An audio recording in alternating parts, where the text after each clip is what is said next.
Hello everyone. In this video I'm going to solve the following integral.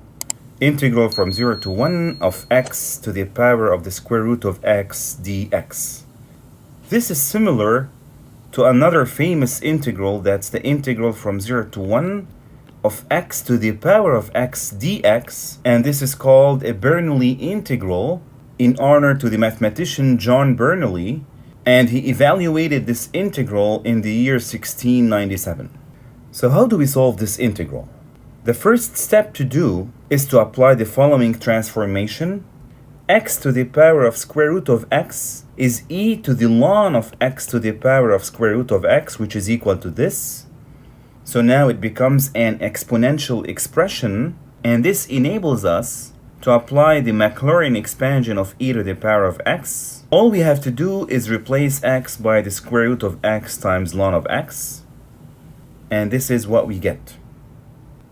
This means that our integral now looks like this.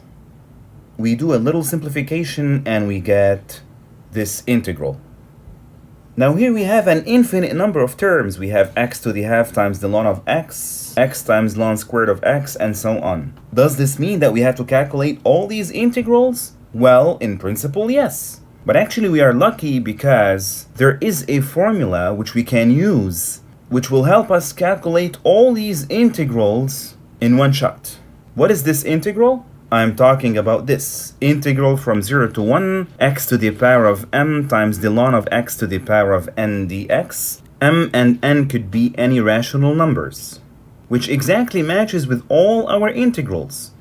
So we have m is equal to half, for example, here, and n is equal to 1 in the first term, m is equal to 1, and n is equal to 2, and so on. So in order to calculate all these integrals, we first have to see how to do this integral. The first step to apply here is to do a change of variable. I will let u be equal to negative ln of x. Now one might be asking, why did I take u equals to minus the ln of x, not the ln of x? You will see later why the minus here is introduced. We find du, and of course this is a change of variable, so we have to change the boundaries. As x approaches 0 plus, of course we have to remember that this is an improper integral because ln of 0 is undefined.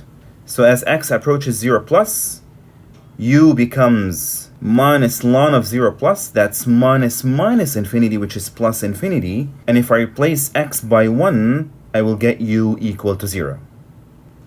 One more thing, we can replace x by e to the negative u. So our integral becomes like this.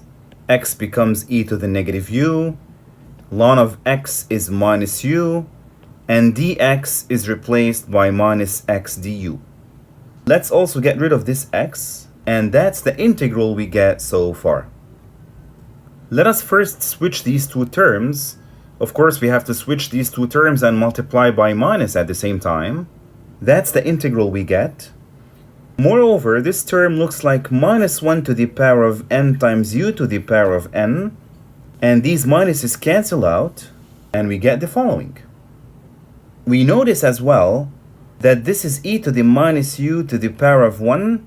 We have another e to the minus u to the m, so it becomes e to the negative u, all of it, to the power of n plus 1. The integral becomes like this. This is a constant, so we can take it out. We can multiply these two exponents, m plus 1 and u, and we get the following. Here I'm going to apply another change of variable. I will let t equal to m plus 1 times u. So dt is m plus 1 times du. And if I plug in the boundaries, they will not change. They will remain the same. I should also replace this u by t over m plus 1, so it becomes t over m plus 1, all of it to the power of n. So that's the integral we get. Let us now distribute the exponent, so this becomes t to the n over m plus 1 to the power of n. We can write it as t to the n times 1 over m plus 1 to the n. We have 1 over m plus 1 to the n times 1 over m plus 1 to the 1. So this becomes 1, of course, over m plus 1 to the n plus 1. And this is a constant, so we can take it outside the integral. And this is what we get. Now this is a famous integral. It is equal to gamma of n plus 1, where gamma, of course, is the gamma function.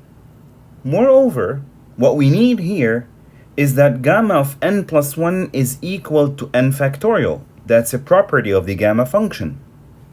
And as you can see, we got a general formula for this integral.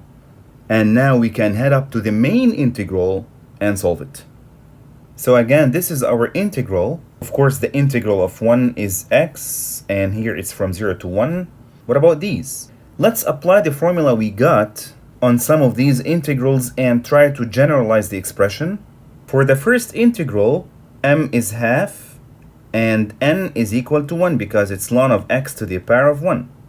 Which means we have to replace n by 1 here, and m by half. So it is minus 1 to the 1 times n factorial, that is 1 factorial, over m plus 1, that is half plus 1 to the n plus 1, which is 1 plus 1. This is the value of our first integral.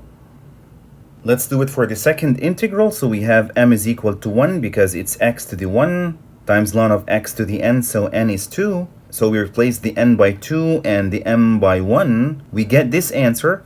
Now here, of course, 1 plus 1 is 2 to the power of 3, but I would write it as 4 over 2 on purpose because we're trying to find some pattern. Let's do more. That's for the third integral. We apply the same process, and we end up with negative 3 factorial over 5 over 2 to the power of 4. Let's maybe do one more. That's the other term. Now let us put all the answers we got and try to generate a pattern. The answer for the first integral, that's for the second integral, for the third integral, and of course this is for the fourth integral. It is obvious that the signs of the numerator are alternating. We started with minus, then plus, then minus, then plus, and so on. We have 1 which is 1 factorial, 2 factorial, and so on. In the bottom, we have 3 over 2, 4 over 2, 5 over 2, and so on. And the exponents are 2, 3, 4, 5, etc. And we got the pattern. We come back to our integral. As we said, 1 becomes x from 1 to 0, which is 1. This is the answer for the first integral. This is the answer for the second integral, and so on. These terms nicely cancel out. And that's the expression we get. Let us write each term upside down. We solved our integral. Now let's try to write it as a sum. Let us keep the 1. We can think of these terms as starting from 3, so 3, 4, 5, etc. Whatever the denominator is, the exponent is less by 1. So if we assume that the denominator is n, then the exponent will be n minus 1, and that's our integral. And this is the final answer. Thank you for watching, and see you in the next video.